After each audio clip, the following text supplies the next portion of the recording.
Hello and welcome to Rathods IAS Academy. Today in this session, we are going to see current affairs of 28th June 2024. So let's get started with our discussion. So here I am taking daily edition of Hindu. So whichever edition you are having, you can read that edition. So there will be no problem with that of changing of edition. Okay. And one more thing I want to announce is we in Rathods IAS Academy, we started mains answer writing practice course. So in this course, we are going to give you 1 year detailed schedule, and in this schedule, you will be having weekly targets. You will be having weekly targets. So this mains answer writing practice of 1 year, which will be covering all your GS subjects, GS1, GS2, GS3 and GS4 along with essay and also case studies. So whatever the questions we are giving, they are as per UPSC standards, and there will be interlinking of recent current affairs from GS paper 2 and as well as GS paper 3. And whatever the case studies we are going to give you, they are based on entirely current affairs based. So here you will be getting daily one question, okay, from Monday to Saturday, that is on weekdays. On Sunday you will be getting essay or case study. Alternatively, one Sunday there will be essay and one Sunday there will be case study. So you will be writing answer to that and you will be sending answer to our mail, and through digitally we will be evaluating your answers and we will be giving you the feedback. And whatever the questions you are getting, for that you will be getting even model answers even for essay and case study. And one more thing here is you will be having live class on every Sunday at 6 to 6:30 p.m. Okay. And one more thing is you will be also having one-to-one mentorship for that answer writing practice. So this entire course will be going on through our app. So the link of that app is given in the description box. So please do download the app for this course and you can get scheduled there itself. And the cost of this course is 8,200 rupees for 1 year.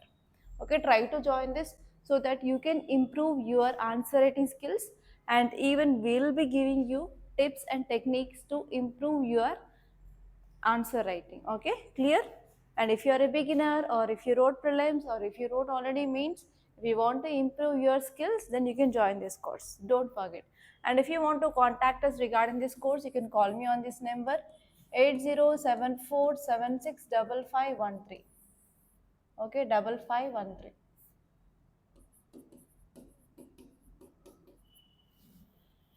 Clear? Okay, now let's get started with our analysis. So this is the front page, our Hindu. So in this front page, so most of the articles are political articles, so they will be not at all helping you. But here you can see very interesting image, cloud of uncertainty. So what you can see here, you can see water waves, correct? So if you see here, this article or this image is talking about high waves lash over geotextile bags laid along a section of the Kerala coast to resist sea incursion leading to flooding in Kochi Thursday. So here you have to focus on this word high waves. So what is that? High waves. Okay, let us see the dimension. So this article is talking about high waves. So where we can correct this topic?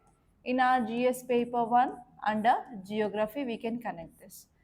And here you have to see the dimensions, like what is the meaning of high wave, so what are the reasons for this high waves, and what is the impact, and next one is what are the measures you can take to control this. So all these are very important, and from this high waves you can expect both prelims and as well as mains question from this topic. Clear?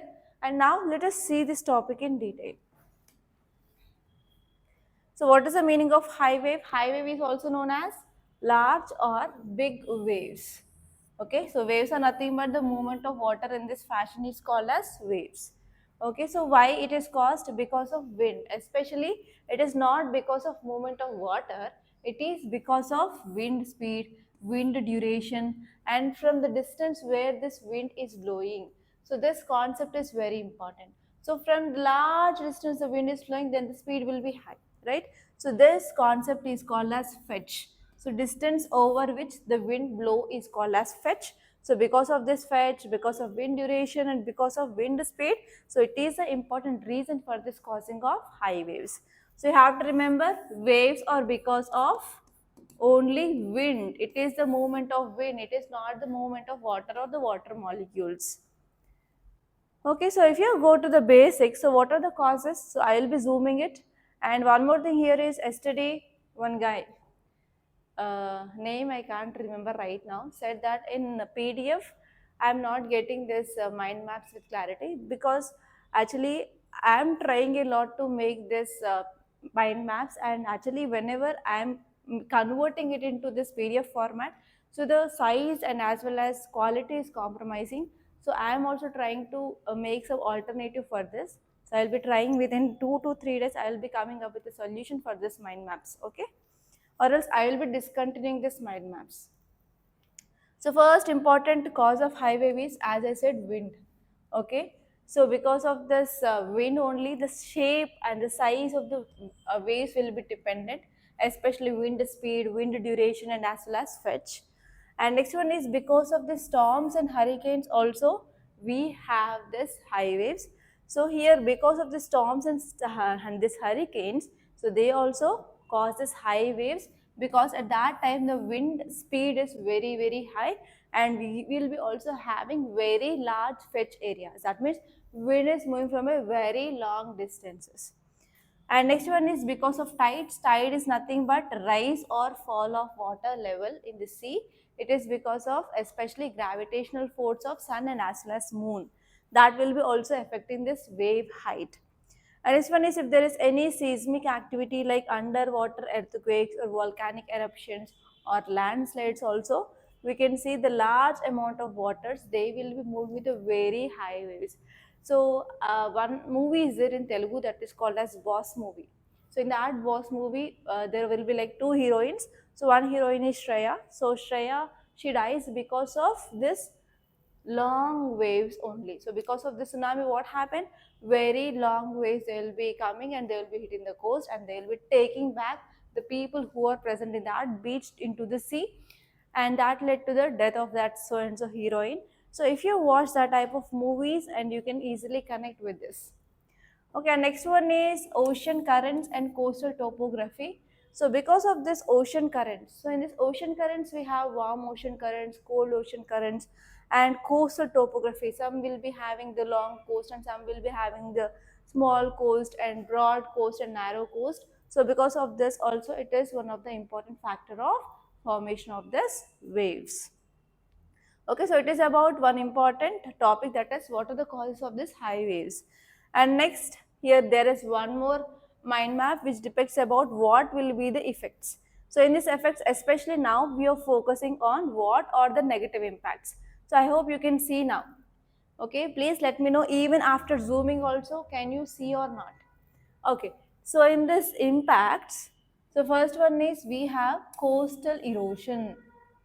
So what happens whenever these waves are very high, whenever they are hitting the coast, that will cause coastal erosions. So because of this coastal erosion, that will cause sand and soil and as well as reshaping of shore will be happened. And next one is, obviously it causes floods.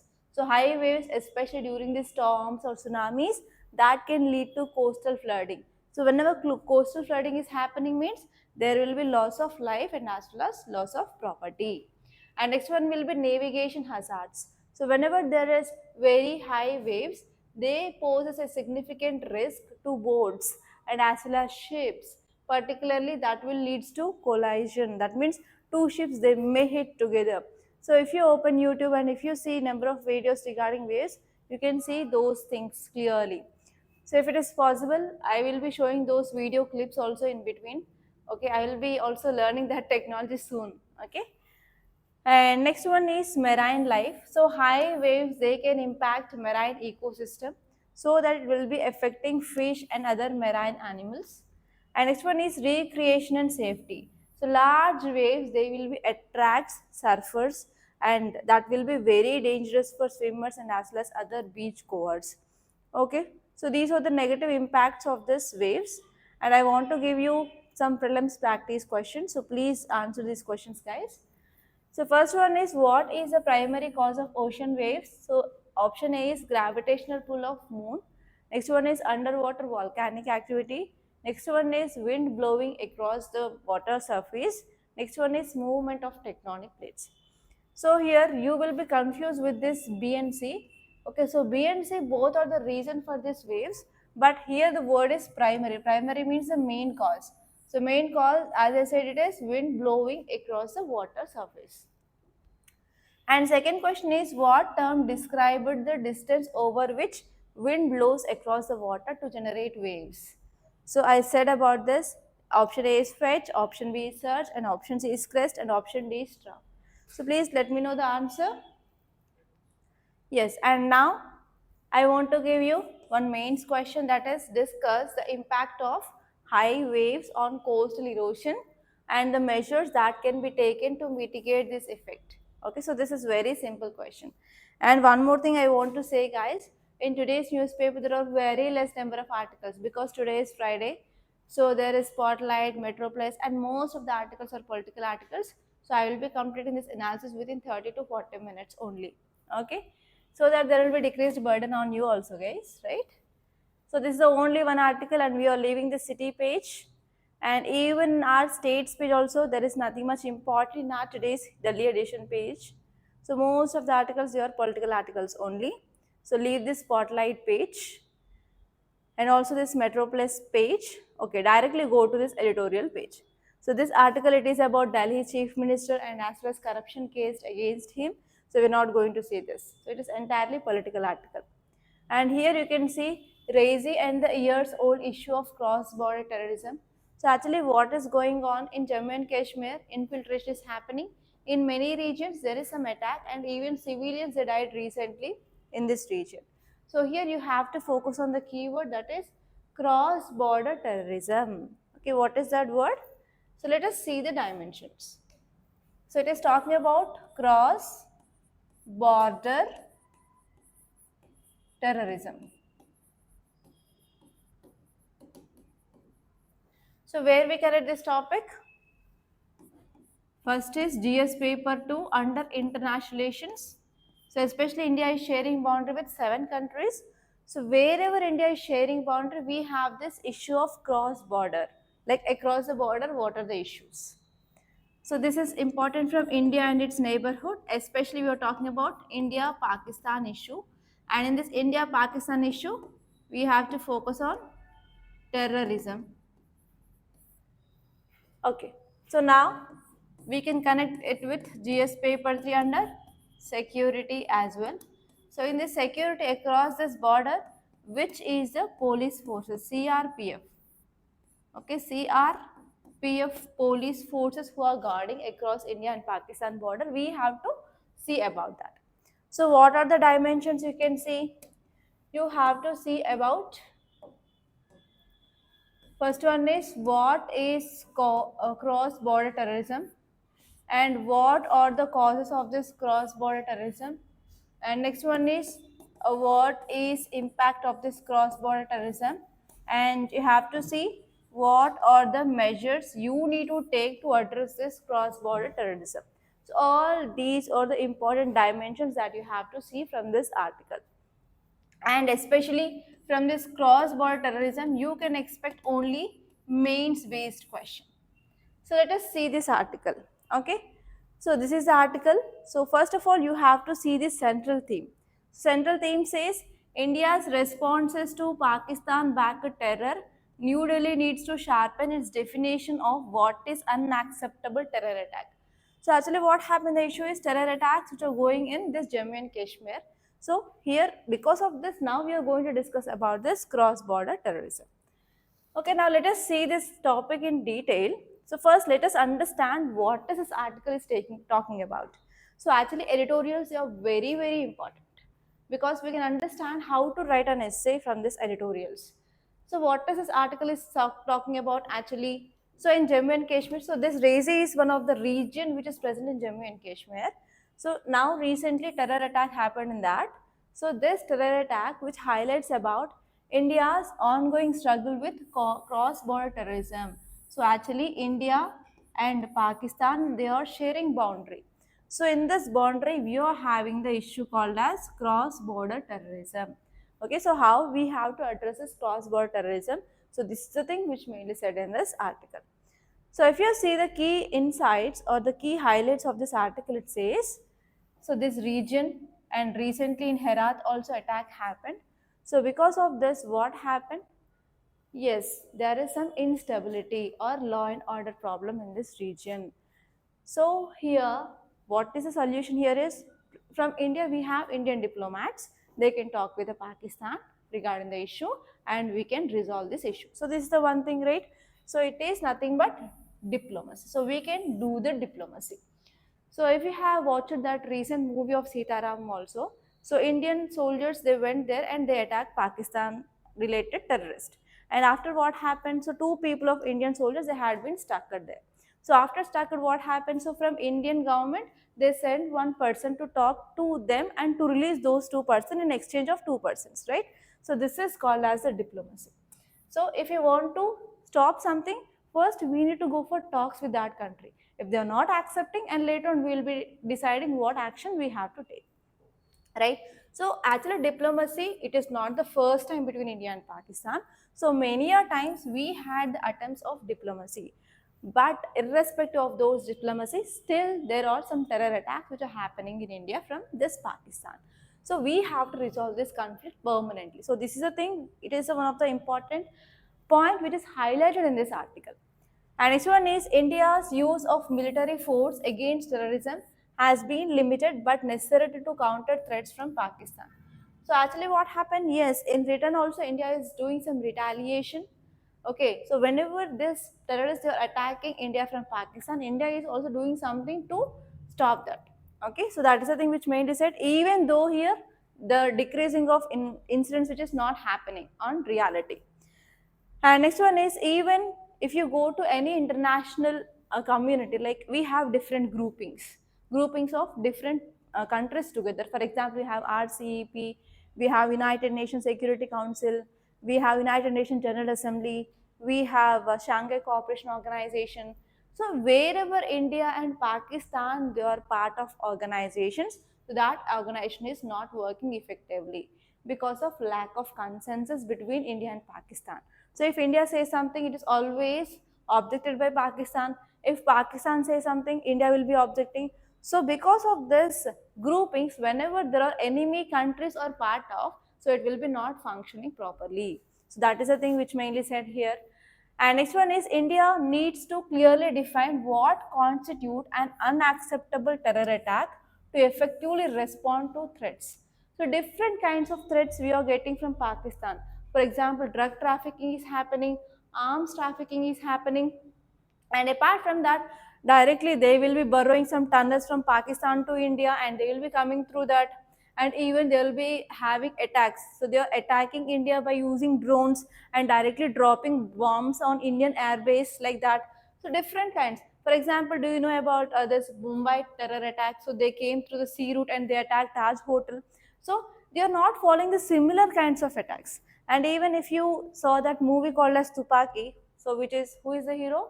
Vijay, right? So in that movie, they depict about how the sleeper cells will be get activated and how they are conducting terror activities in India.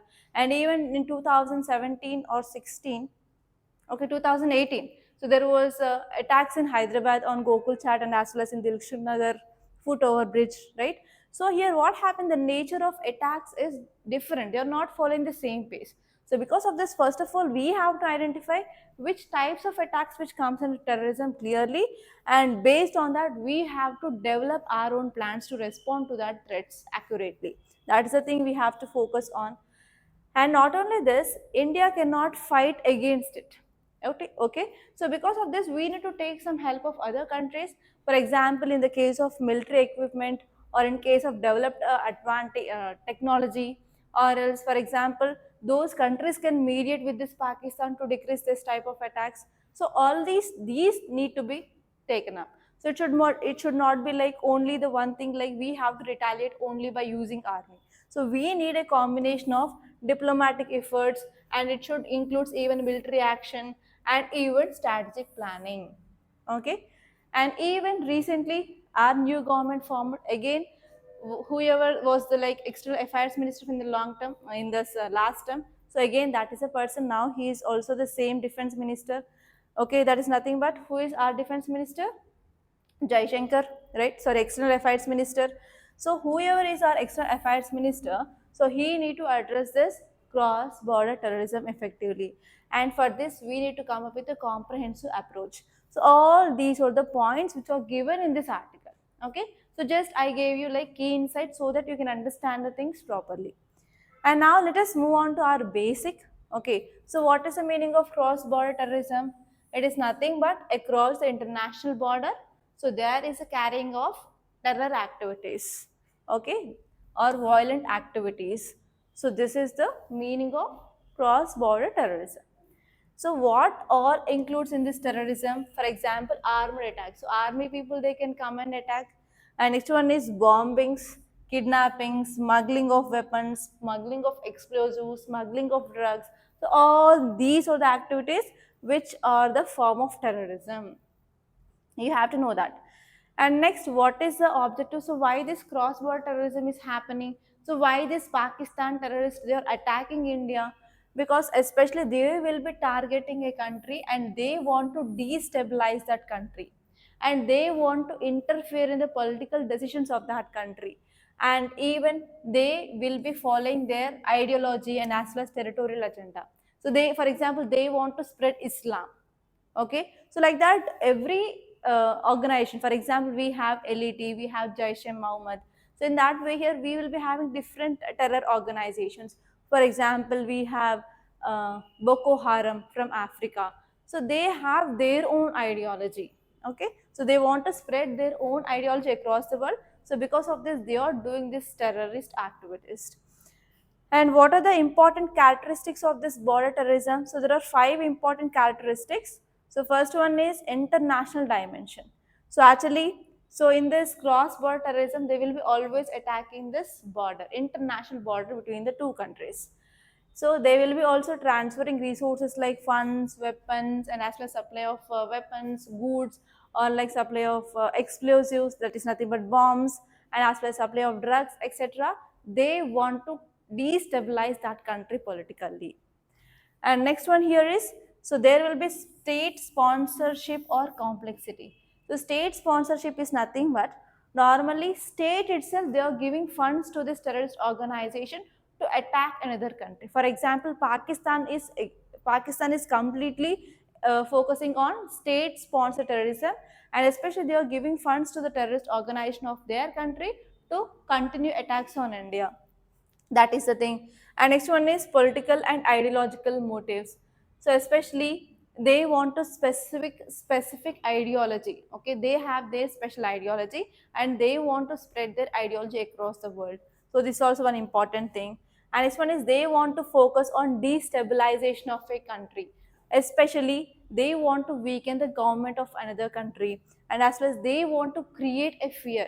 So why they will drop the bombs? So whenever they are dropping the bombs, so people will be killed, right? So whenever people will be killed, so other people, they will be getting fear, other people, they will be feeling insecurity against that country. So they want to make them powerful, they want to showcase them as powerful. So for that, they will be doing these activities. And many of you might have watched many movies of terror activities. Right? Recently, most of the movies of Vijay, they are related to this terrorism, and they will be depicting like how they are creating fear among the people. And next one is proxy war. So it is one of the larger strategy of proxy warfare. And even there are non-state actors. That means other than the government of the country, so there will be other non-state actors. They will be also getting participated in this proxy warfare. And next one is, even there are some sovereignty issues. Okay, sovereignty issues like to maintain their own borders. If any other country which is trying to attack them means, so to maintain their border, to maintain their national integrity, sovereignty, they will be attacking other country which is occupying their territory. Okay, so all these things are very, very important. Okay, and how we can address this? Okay, how we can address this is we have to take support of other countries. So international cooperation is very important. For example, we have some organizations like United Nations, European Union, and we can make general agreement with other friendly nations so that we can address those challenges. And next one is we can strengthen our border security. Okay, across our border we have to focus on surveillance, like intelligence, proper border that we have to maintain, like fencing across the land border. And there is a need of proper patrolling, and we can use technology. For example, drones we can use so that we can focus like what is happening around our borders, like that. And next one is we can counter radicalization efforts. Like if there is any terror thing, or like if there is any intelligence information that we got that terror attacks are going to happen, or terrorists they are trying to enter into India, like that. So we have to even train the people who are present in the locality to identify who are the other peoples coming into India. And even there is a need of community engagement, etc. Okay. And next one is we have to focus on even sanctions, diplomatic pressure. For example, we know that Pakistan is trying to attack India, right? So because of that we have to impose sanctions on that country. We have to destabilize the economy of that country so that they will be not sponsoring the terrorism further. Okay, so these are the steps that we can take to address this issue. And now let us see some questions. So first question is the term proxy war in the context of border terrorism refer to. Proxy means indirect. So here what are the options here? A direct military confrontation, diplomatic negotiations, indirect support of terrorist activities by a state. Next one is economic sanctions. So it is very easy. And next question is, this is mains question and the word limit is 150 words. Border terrorism often involves which of the following activities? So which of the following activities are involved? So first one is cross-border trade, tourism promotion, smuggling of arms and drugs, international sporting events. It is not related to any sports, it is not related to tourism, it is not related to trade. So answer is smuggling of arms and drugs. Okay, next one is analyze the impact of border terrorism on bilateral relations between neighboring countries, especially regarding India-Pakistan relations. So as you all know that Pakistan is trying to attack India, and you can write how it is attacking. Yes, and you can write about examples of that. And after that, you have to see how we are going to change our relation with Pakistan. So how we are going to have the negative and positive relations with Pakistan. So after seeing this type of incidents, okay, so that is the thing you have to focus and you have to write here. And next topic is net damage. It is about India's fisher folk must wean away from bottom trawling. Okay, so here the keyword is bottom trawling. Okay, let us see the dimensions, what you have to focus. So keyword is bottom trawling. So where we can fit in GS paper 3 under environment and ecology. Okay, so it is about unsustainable fishing method. Unsustainable fishing method. So why I am saying unsustainable fishing method is, so recently in our newspaper, so there is one image of bottom trawler. So this is the bottom trawler and it will be attached with heavy nets. Okay, and whenever it is moving on the sea, so it is moving with a very high speed and this net is very heavy that it can reach the bottom floor of the sea, and whatever the fishes they are there in this bottom, and even the animals which are present at this bottom, they will be carried out. Okay, so because of this, in this way, whatever the fishes, whatever the biodiversity is there, so entirely it will be catched by this net, by this bottom trawling. So because of this, it causes unsustainability. So even small fishes or any seedlings are there. So if they are taken out, means in future we don't have anything in that. So because of this, it is one of the environmentally unsustainable fishing practices, and we want to ban this bottom trawling. Okay, so this is the issue which is always seen in news in between like India and Sri Lanka relations also. Okay, so let me give you the dimensions that you have to focus. Dimensions are, first one you have to see what is this bottom trawling. and what are the reasons for this bottom trawling, and what will be the impact on environment. Especially we will be seeing negative impact on this environment, and you have to see what are the measures can be taken. So here from this bottom trawling you can expect only mains based question, not prelims based question. Okay, let me complete. Already I am facing time strain here. Okay, so what does this editorial is talking? It is talking about, yes, we have to prevent bottom trawling. So especially in yesterday's class also we discussed about India-Sri Lanka fishing issue. So what is that fishing issue? They don't want to allow this bottom trawling. So whenever we are having this bottom trawling, so it is one of the unsustainable fishing practice. Right, so this article is saying that yes, between India and Sri Lanka, we have a conflict of fishing rights, and fishermen, especially from India. So India, who are the fishermen? They are mostly Tamilians.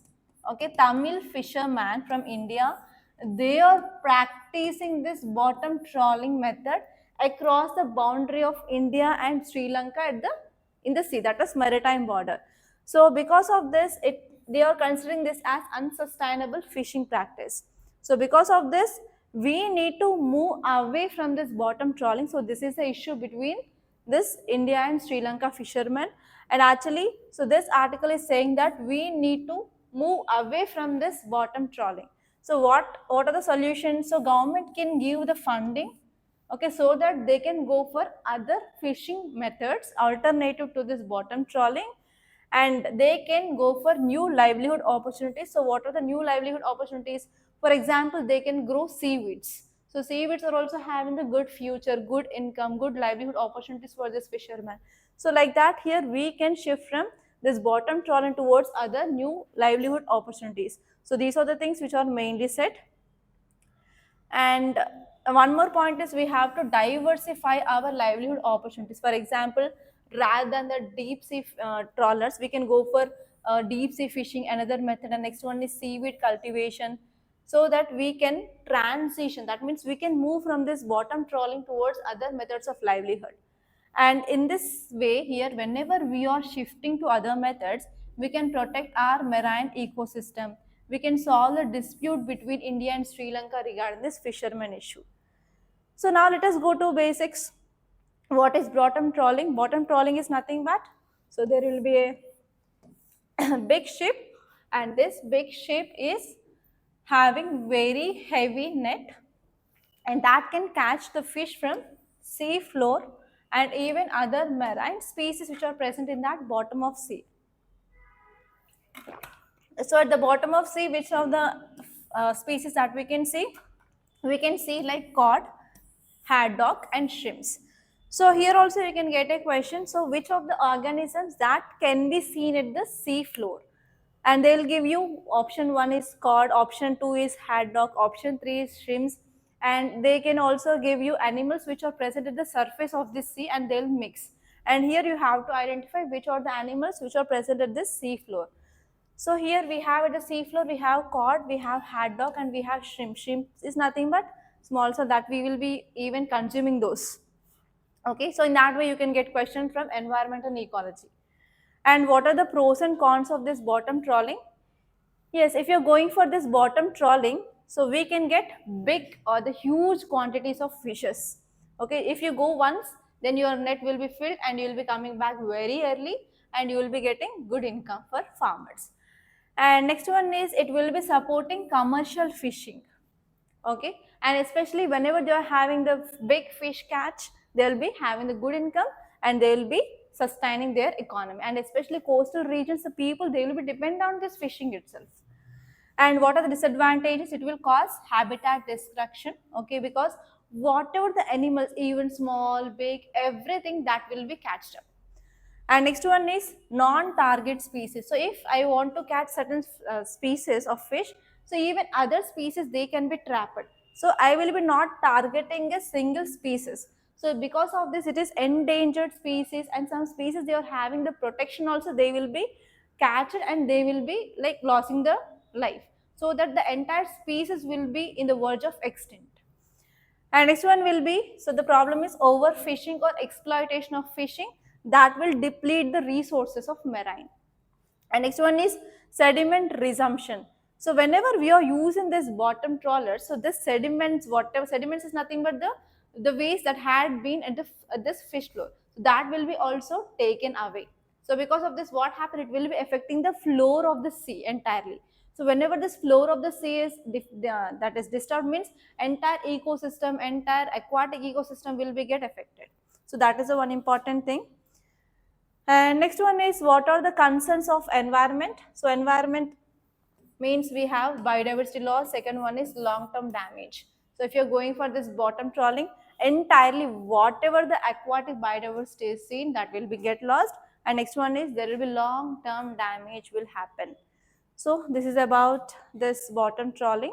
And next I want to give you one mains question. Discuss the environment impacts on bottom trawling on marine ecosystem, and you have to suggest some measures to mitigate these impacts. It is very simple question. And let us see the last article of the day. Last article is, Sudan is face acute food insecurity. So what is the keyword? Keyword is food insecurity. Okay, so what is this food insecurity? Any idea, anyone? Food insecurity. So we can connect this topic with GS paper 2 under governance, and even GS paper 1 under agriculture under geography, and even under GS paper 3 we have agriculture under economy. So in these three subjects we can connect this topic. And here, what are the dimensions you have to see? So first you have to understand what is the meaning of. So whenever you're getting any keyword, first you have to understand the basic, what is that? And you have to see what are the causes, why this food insecurity is caused.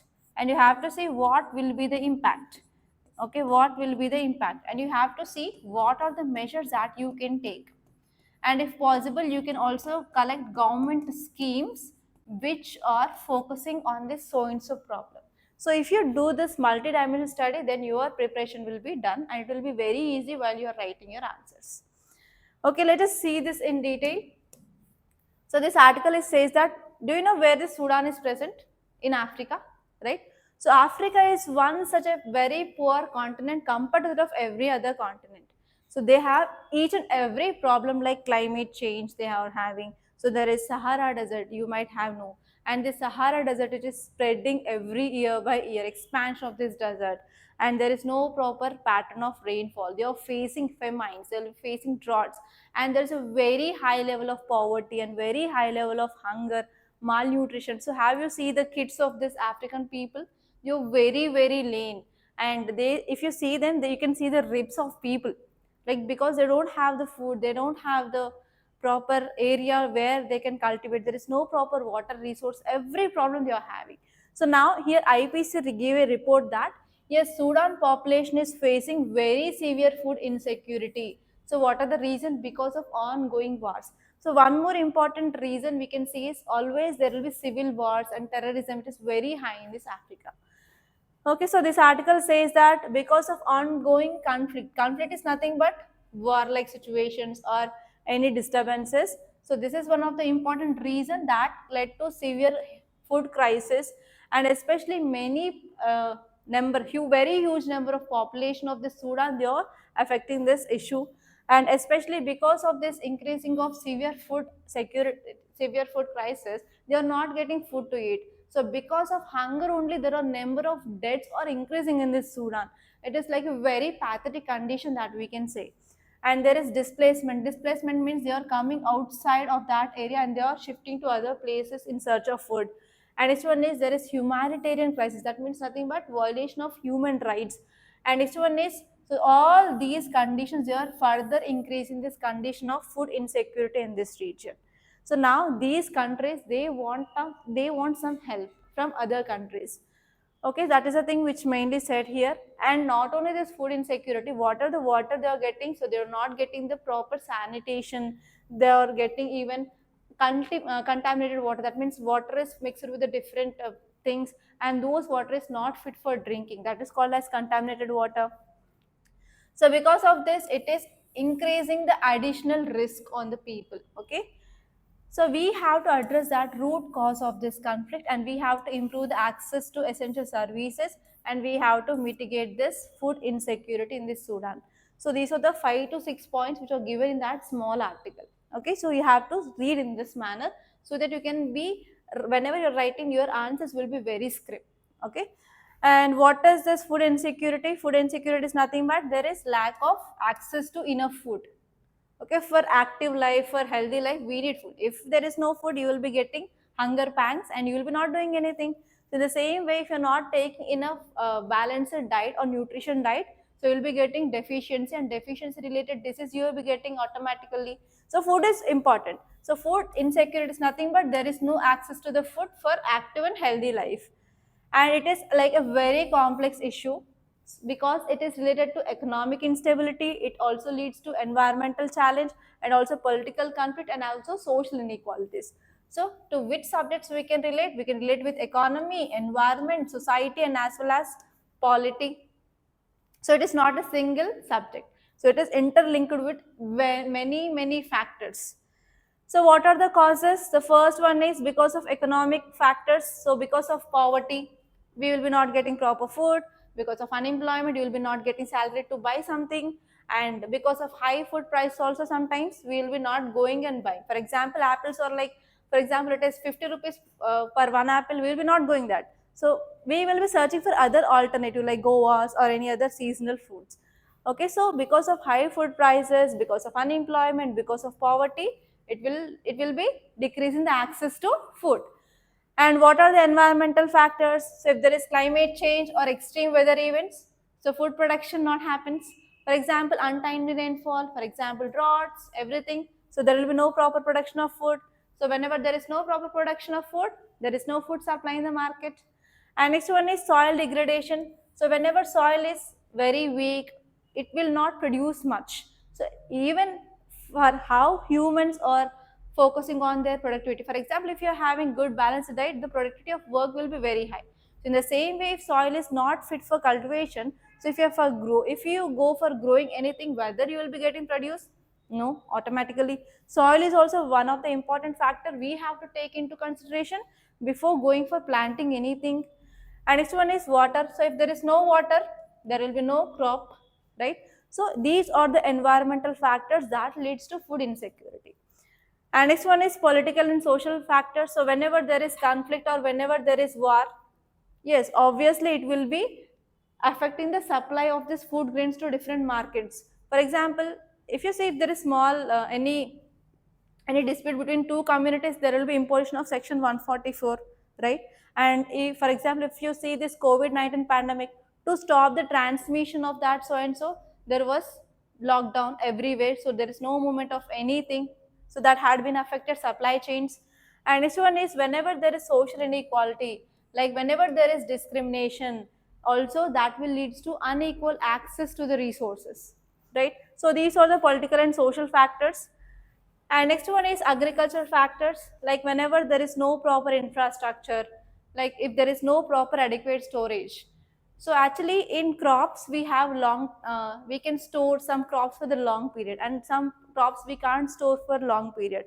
For example, we have vegetables and fruits, we can't store for long period. So for that, if you want to increase the shelf life of that, we need cold storage, right? So if there is no cold storage means that will be got wasted, right?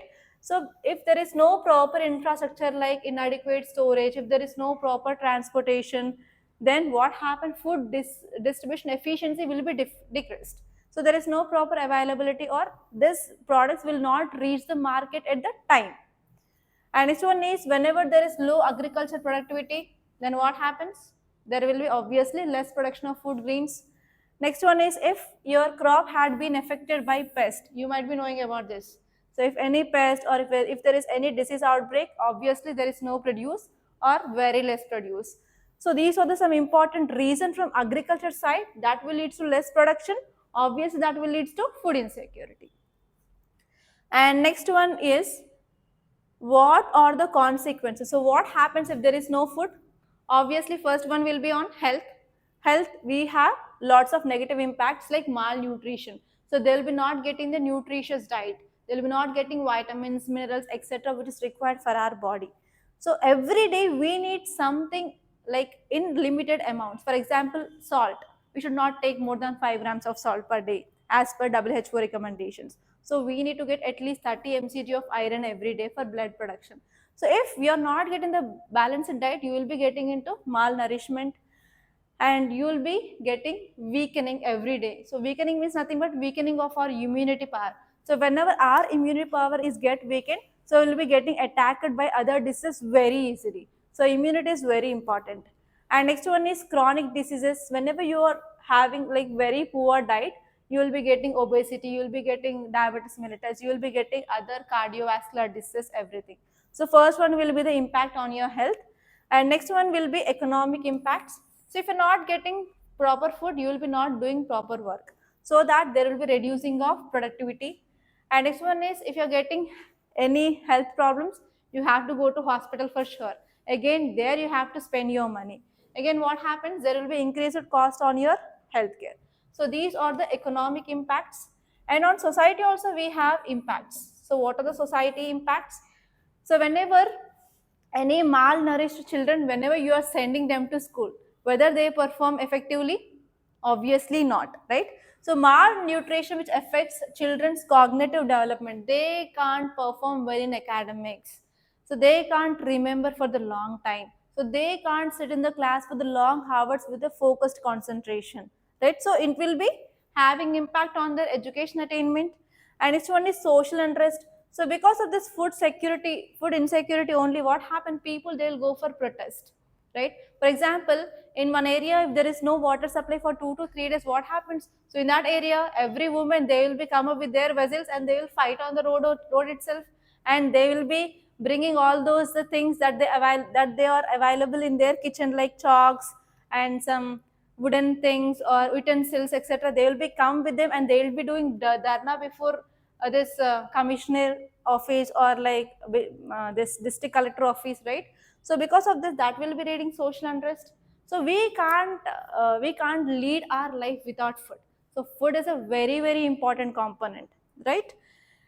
And next you have to see what are the solutions. So we can increase social safety nets.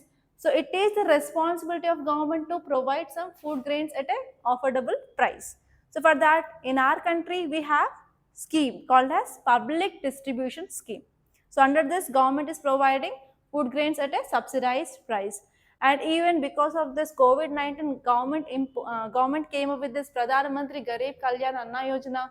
Under that, government is providing free food grains for the people who are benefited under National Security Act, right? So in that way, you have to see. And next one is, one more important cause for food insecurity is employment. So government can take some steps to improve employment opportunities. For example, you can take MG Narega scheme in the rural areas. And next one is environment and agriculture interventions that can be taken. Like, we have to focus on sustainable farming practices. So we should not go for exploitation of water or anything in this agriculture. So we have to focus on sustainable practices in this farming, and government need to focus on better infrastructure production, like better storage facilities, better transportation facilities. For example, you know about Pradhan Mantri Gram Sadak Yojana. Under that, government is laying the roads in the villages so that it will be providing better transportation. So if we have proper roads, then only we can take the produce from one area to another area. So if there is no roads, then how can we transport? No, right? So in that areas also we need to focus on. And especially regarding climate, so we have to take some climate adaptation strategies. Like if there is the region where there is no proper rainfall, or if there is any drought, so we have to focus on drought resistant crop, and we have to focus on water management, and we have to support climate smart agriculture, etc. And next one is, we have to focus on political and social interventions. Like if there is any area we have conflict, we have to focus on peace building, stability of ensuring of food access, and we have to strengthen governance, we have to enhance transparency, accountability, and we have to address inequality, etc. So all these things that we can take care of. Okay, so these are the basic facts, and from this area you will be getting only mains based question. And today's main question is, examine multidimensional causes. I already said you about the causes of food insecurity, and evaluate the effectiveness of various strategies implemented to combat it. So here you have to focus on the schemes of different countries and as well as schemes of India especially. So in India also you have to see state level schemes, so how they are addressing this issue of food insecurity in India. So from that way you can write an answer. So these are the some important topics that appeared in our today's newspaper. So by this I'm concluding, and please do like this video, share this video, and do subscribe to Rathods IAS Academy. Thank you so much.